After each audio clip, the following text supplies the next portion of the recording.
the Radio Troller Entertainment Podcast Channel. This is Face the Music,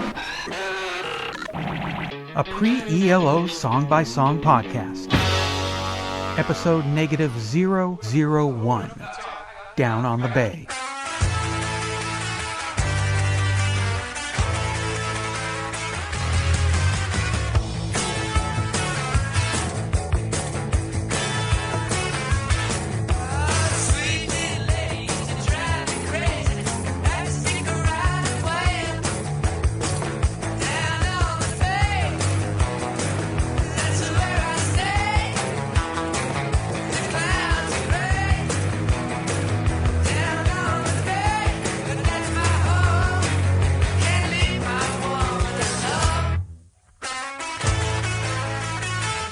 What's that song all about?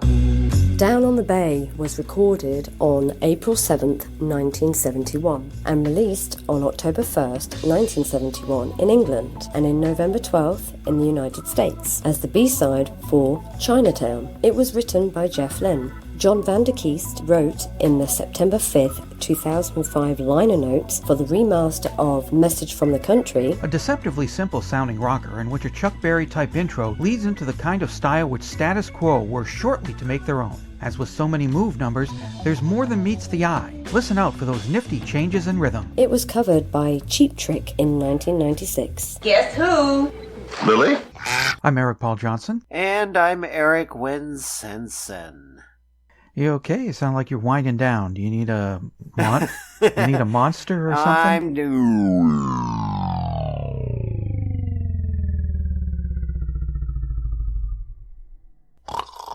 Somebody needs to plug Eric's USB port in, charge him back up.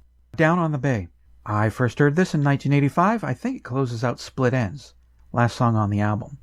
The rest of the Move on that album was new to me. And of all the songs on that album, Tonight and Wasn't My Idea to Dance and everything else that's on there, this is the one that really grabbed 16-year-old me. This is the one that made me pick up the needle, put it back to the beginning of this song and hear it again. This is the one that made me put it on mixtapes. In one of the ELO song-by-song podcasts, I said that this is the best pre-ELO song that there ever was. And that was before I went through the entire Move and Idle Race discography. Now there's Flowers in the Rain. Take your pick of any Idle Race song from the first two albums. What? So many other great Move songs that I can't remember right now, but go back and listen to the old episodes and you'll hear which ones that I liked. So after all of that, I would say that Down by the Bay is still one of the best pre-ELO songs. I freaking love this song. You okay? You get some gas over there?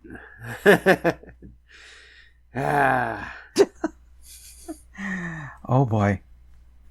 Yeah. Anyways, I loved it, and I still love it. It is fun. It is catchy. I love the sound of the guitar on this.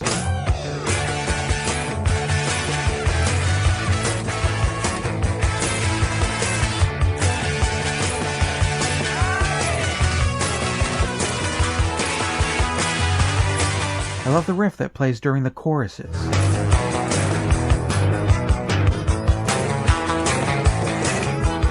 I love Jeff's voice. I love the rapid-fire lyric delivery, especially on lines like, "Don't know what I'm missing, but I wouldn't miss the kissin'."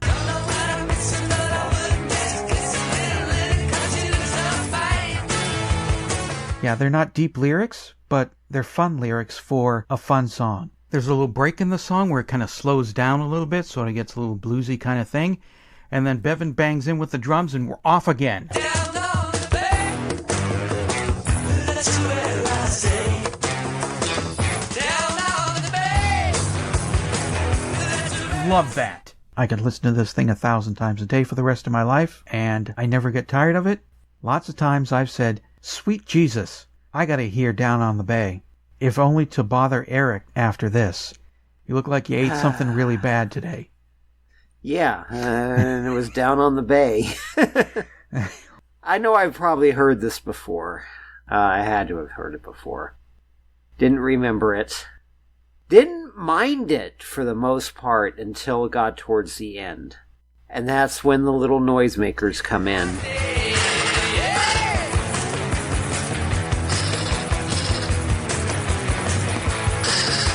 And they start replacing words in there.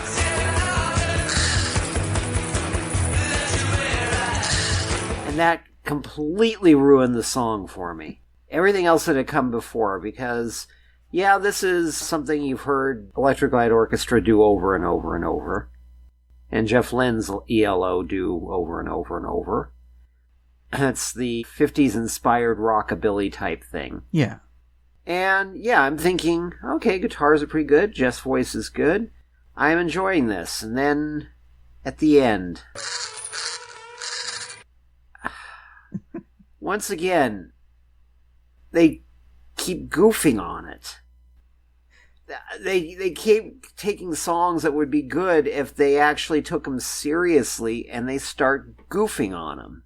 And then they release this instead of going, okay, we got that out of our system, let's redo the real recording now that we've wasted actual studio time. Let's do the real recording now that we're going to release. Instead, this. A pretty good song for the most part, and then why? Back even when I was 16, this would have turned me off from wanting to listen to this song again. Because the end part goes on a little bit too long. They didn't need to repeat the chorus 2 or 3 more times. That could have gone maybe once or twice with the chorus repeat, song over. Because, like you said, there's nothing deep in the song. Nothing that really needs the chorus to be repeated and repeated and repeated. Do it a couple times, we're done. End the song. Boom. End. You want to throw some sound effects on after the end about a bunch of people talking, yeah, fine. But then comes in those noisemakers as they keep winding down as the song gets to its end. At first I thought this was just Roy Wood all of a sudden intruding. But no, they're replacing words from the song with the eh. And that completely kills the song for me. I will give you that. Even when I was 16, I was like, what's with the duck calls at the end? And what's with the gibberish at the end? In my head, I'm just thinking, is this like they're playing on stage at a club and the gibberish at the end is like some sort of sleazy lounge lizard host saying, oh, here, that was the band. This is the song they did. Oh, ain't they great? Ha-ha. Everybody tip your waitress and that kind of thing.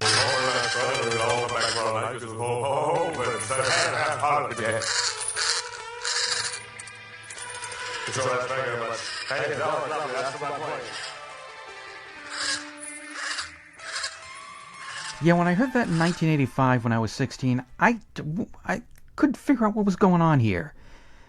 Is there a duck loose in the theater? Are they playing at a marina and now there are ducks coming in? Is Jeff Lynne turning into a duck? Is there a duck loose in the audience? Is this turning into a cartoon where the ducks are waiters? Is the girl that Jeff Lynne sings about in this song, is he in love with a duck? And that's why the duck is up on the stage. I don't... Why? Why is there a duck call? Other than just because somebody thought, we should put a duck call in here just to be funny. That's funny. Not really. It just... I'm fine with the duck call if it was buried deep in the fade-out, like the fuzz electric guitar at the end of Don't Walk Away. You can only hear it if you turn your stereo all the way up, as loud as it can go.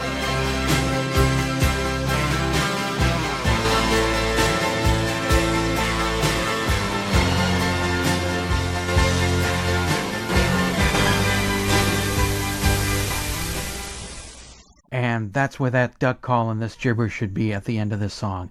It should be buried deep in the fade out to where you don't even notice it unless you blast your stereo or headphones or whatever as high as it will go.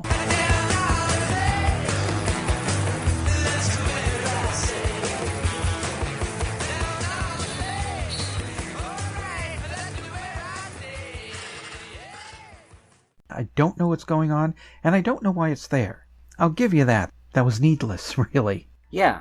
But I don't let that spoil the whole song, because for me, the song is a lot of fun. It's really catchy, and I can put up with whatever they're doing there at the end. I mean, fortunately, the duck call comes at the end when they're winding down, and I don't have to hear a duck call throughout the song being blasted. That's right, because this very well, with Roy Wood, could have been the solo. Mm-hmm. Yeah, that's right. I bought a duck call. We're going to do this as a solo for 5 minutes. Yeah. Can I play oboe on this one too? No, find something else. Okay. I got a duck call. Sure, fine, whatever. Stick it at the end. Yeah. Yeah. That is my major letdown here. Despite my complaints, I still think this is a better album closer than My Marge. Well, yeah. Yeah. Because even though they're being silly again, at least there's 9/10 of a good song here. Yeah. I'll give them that. Yeah. And then that end part. I think they knew it was going to be a B-side, and that's why they goofed on it. That makes that part of it make sense anyway. I don't know if anybody knows if he's actually saying anything, or if it is just gibberish, because I couldn't find anything that said, here's the secret behind that. Sounds like gibberish to me. That is genuine frontier gibberish right there. Well, we're running out of things to say, so let's do some other quotes from Blazing Saddles. All right, sure. Excuse me while I whip this out. Got something to say about Down on the Bay? Well, call the telephone line voicemail. 623-850-3375. Call now. I want a new duck. For information, what's going on in Lewiston, Clarkston, KRLC, your chief station. A podcast programming update. The next thing released after this was the first ELO album, and since we're going in release order, the next episode will be 10538 Overture, and then after that, Look at Me Now, and so on, and so on, and so on. Yes, the podcast will go into reruns, but the whole thing isn't going to be all that stuff you heard before. There's going to be new commentary from Mike Hudson, and there'll be medleys of the cover versions of those songs. And then after we make it through the album, in 9 weeks, then we'll do California Man and Do Ya. And then that's it. I'm done making new episodes of the ELO podcast. Unless somebody wants to give me $1 million. No, $2 million, because I got to split it with the others. So give us $2 million. That should solve all my financial issues, get a house, pay off my student debt, and we will continue with a concurrent ELO podcast, covering all the people who were in ELO, who did stuff outside of ELO, while ELO was still in ELO, instead of rerunning the old episodes in a feeble attempt to keep what little cash is flowing in to flow in. Well, hello, this is Dr. Troy, and here are my thoughts on Down on the Bay. I absolutely love this song. In fact, I love it better than the A-side, although the A-side was pretty good too. Here we see Jeff Lynne kind of offering a preview, if you will, of where he was going in the future. This song has a rockabilly groove to it, which Jeff would explore further in songs like Hold On Tight, Rock and Roll is King, Send It, and The Traveling Wilburys. Now, he probably did not have that on his mind when he wrote and recorded this, but you can see just how much that music means to him. And man, this might as well have been a Jeff Lynne solo song. He does such a great job on it. I love the guitar, I love his voice, but my favorite part of the song is the breakdown near the end where all you have is Jeff's voice and the guitar. That was well done. Now, I have heard, in fact, I heard the Cheap Trick remake before I heard the Move original. I have that Cheap Trick box set. And Cheap Trick always do a respectable job on their covers. And they would also cover the Move's California Man. And the first time I heard that song, it was the Cheap Trick version. And one thing I like about Cheap Trick, they put a box set out. They respect their fans enough not to just give them a collection of hits.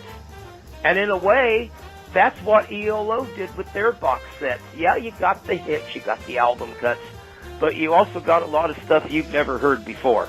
Well, it looks like we're ready for the first ELO album, and I will talk to you then. Have a good day.